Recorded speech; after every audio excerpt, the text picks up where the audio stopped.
welcome to lesson 3, similar polygons. So now we're going to talk about polygons. All polygons are shapes that have multiple points, okay? So if anything bigger than a triangle, and a triangle is still a polygon. It's just a polygon with 3 sides, okay? So let's take a look and see what they're telling us about polygons here. If they are going to be similar, they need to have a couple things in common. And this is what it means if they're going to be similar. Okay, so what this is talking about right now, the angles must be the same, okay? If their angles are identical, then that means it is a similar polygon. As well, their corresponding sides are proportional. What proportional just means is that their scales are the same. So whatever they grew or shrunk by is the same for each one. So we also need to know that similar polygons have the same shape. So you could not compare a rectangle to a triangle. They have the same shape, but not always the same size. Okay, they can have a different size. That's what we found out in the last couple lessons by the reductions and the enlargements. We can shrink things and grow things, but they're still related because they're scale factors of each other. Okay, but now we need to know how to name things. When we have angles and sides in any polygon, I just put a triangle up here, but this is for any polygon, you use this rule. It says, to name angles, you name them only using one vertex. Now a vertex is a corner point, okay? So that's what you need to know. Circle it, highlight it, something. A vertex is a corner point. Okay, so we're going to be using that word vertex a lot. Vertex. Okay. Now, you can name it by using one letter, the actual letter, the angle, or 3 letters, where the actual angle letter is the one in the middle. So, in the above triangle, if I want to name angle A, I can name it by saying, okay, angle A. I can give an angle sign, so it looks like a left hand sign, but it's supposed to be an angle sign. The angle sign is more of like an L that's kind of kicked over. So it should be angle A. So I can name it angle A, but I can also name it with the other 2 angles, the other two letters as well. But the A has to be in the middle. Okay? That one in the middle means that I'm talking about the letter A. Whatever's the middle letter, that's the angle you talk about. So if I go to do angle B, and I use 3 letters, what letter has to be in the middle? If I'm trying to find angle B.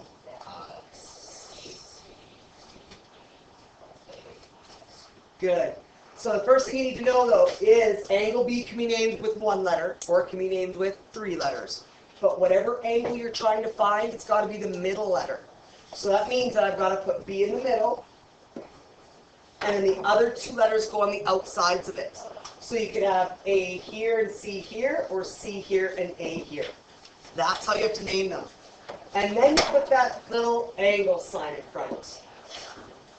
Okay, put the angle sign in front. A little kicked over letter L. So you guys try to name angle C. How would you name angle C? Okay, with 3 letters, name angle C.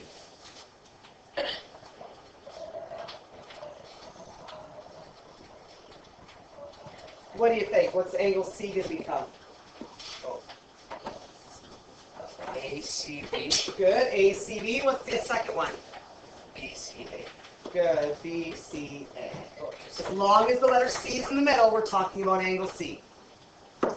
Now we're going to start talking about sides. So now we're going to read about sides. It tells us that sides in any polygon are named using the letter, not in capital form, across from the matching angle. That's how we name our angles, our sides. So we use the letter across from the angle, but it's got to be the baby letter, not the capital one. So I can name this side right here, he's across from angle C, so he's going to be baby C.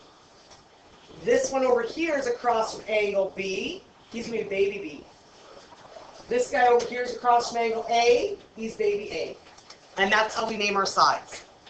Okay? So side B can be named, side B, okay, where are we here? Oh, okay, right. So side A, okay. So angle A is between angle B and C, so it's named side A. Side BC. Why do you think I put B to C? What is side BC? Yep. Because it goes from point to angle. Good. It's the two vertices. It's your 2 points to join those lines to make that point. Okay, it's the end points of your line. So you can use the baby letter to name it, or you can use the two angle baby capital letters. And that tells you they're an end point. So angle A can be named baby A, or sorry, side A can be named baby A, or side BC. Okay? Yes, sir. Oh, yeah. Or CB. It doesn't matter the order you write the letters in, for sure. As long as that baby letter is between them. Now, what do you notice? That A baby letter, isn't any of the letters identical to B or C? Do you see an A in this BC? No. So the baby A letter is going to be in between those two other angles. Okay? So, side B. So I want to find side B, baby B here. How can I name it? Well, we can name it AC and B, or sorry, CA. Wait, so is that This should be a baby B. This should be a baby B. so air conditioning in Canada? Sure, air conditioning in Canada. AC. The AC is air conditioning. Okay, and side baby C can be named, if this is baby C over here, which angles is it between? B and A. So I can put B A or, whoops, AB. Okay? Yes, it can. We're going to take a closer look at polygons now. Here's a quadrilateral. Quadrilateral just means it's got 4 sides. We've been dealing with 4 sides of rectangles and squares. Rectangles and squares have sides with squares, all are equal. Rectangles, 2 sides are equal, and then the other 2 sides are equal. However, this is called a quadrilateral, which means no sides are equal, but there's 4 of them. Okay? So what we're going to do is we need to find out which ones match. And if you don't know which ones match, there's ways to find out.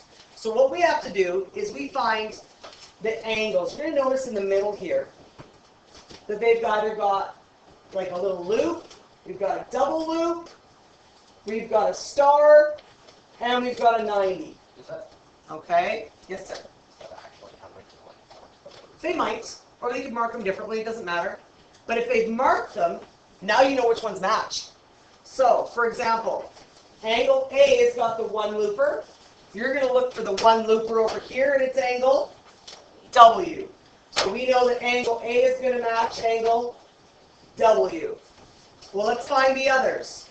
B has the double loop. It's going to match double loop over here, which is X. Don't forget to put your angle sign in, please. Okay, put that little kicked over L. Letter D is your 90. It matches the 90 over here, who is Z. And C with the star matches the star over here, which is Y. Okay?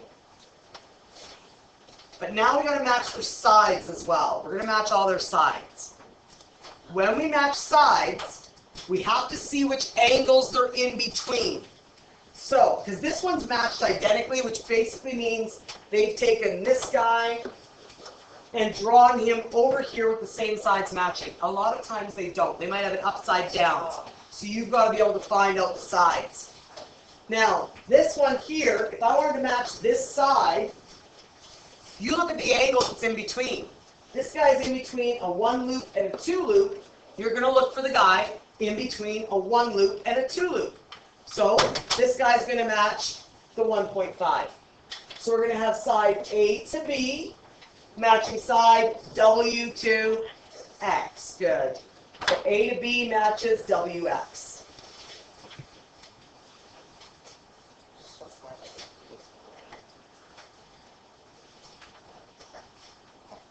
Okay.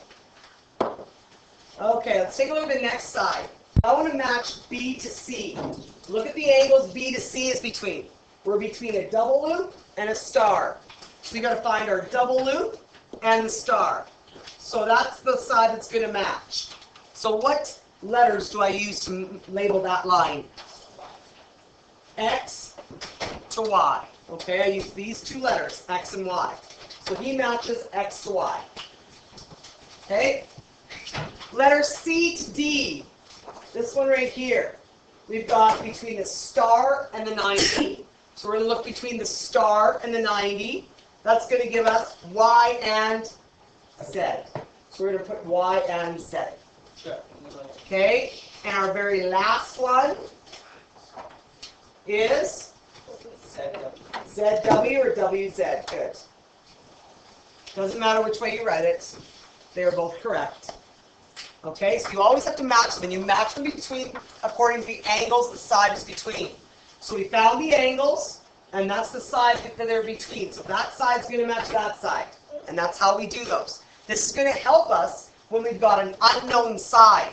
They're going to give us 3 out of 4 numbers. How come? So that we can fill out our ratios, number on top of number, number on top of number. They're going to give us 3 of them out of 4. And then we cross multiply and divide. That's all this whole unit's about. Okay? So let's try an example over here. If we take a look and we actually compare the sides of these guys.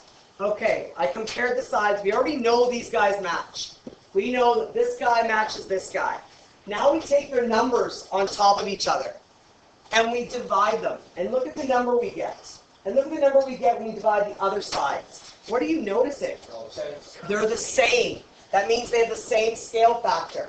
That's important because that means that this object grew or shrunk by the same amount. You can't have an object that grows by different amounts on each side to be equal to a scale factor question. Okay? And that's what we're dealing with. So they all have to match. So when you've got an object like this and the question's saying, is it a scale factor? Do they match? Well, you have to check all of the sides because maybe 3 of them match, but 1 of them might not. So you've got to check all of them. Now, if the question tells you, yes, they do match, this is a scale factor question. They're similar. If they call them similar, then that means they already match. You just have to figure out which the missing numbers are. Okay? And that's how we solve the questions. And that's what we're going to do right here. Here's another polygon. This one's a rectangle. So it says, by understanding these side angle ratios, we can now solve for the unknowns. And this is where I showed you. They're going to give us 3 out of 4 numbers. I've got 1, 2, 3, and I'm being asked to solve my 4th number. Okay, they're giving us 3 out of 4 numbers. So now what we do is we can set up our ratio. Small side over big side that matches it, over small side over the big side that matches it. Okay? So that means we're putting all the numbers from the small object on top, all the numbers from the big object are on the bottom. But you've got to line them up underneath the ones they match. So on this one, we're going to match 3 equals 9, because those are my numbers from my small object. Those are all going to go on top.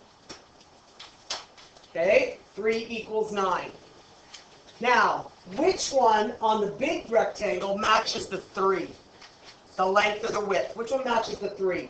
The X or the 6? The 6, good. So 6 goes there. They've given you 3 numbers. Our X goes here. Our last step, cross, multiply, then divide. That's all this is set up the matching sides. Okay, so when it tells you to set up your side ratios, this is what it's telling you to do. So set up your big and smalls that match. So we cross multiply these guys and divide by the 3. What am I going to get for a final answer? 18. Okay, any questions? No? This concludes lesson 3 of Similar Polygons. Excellent.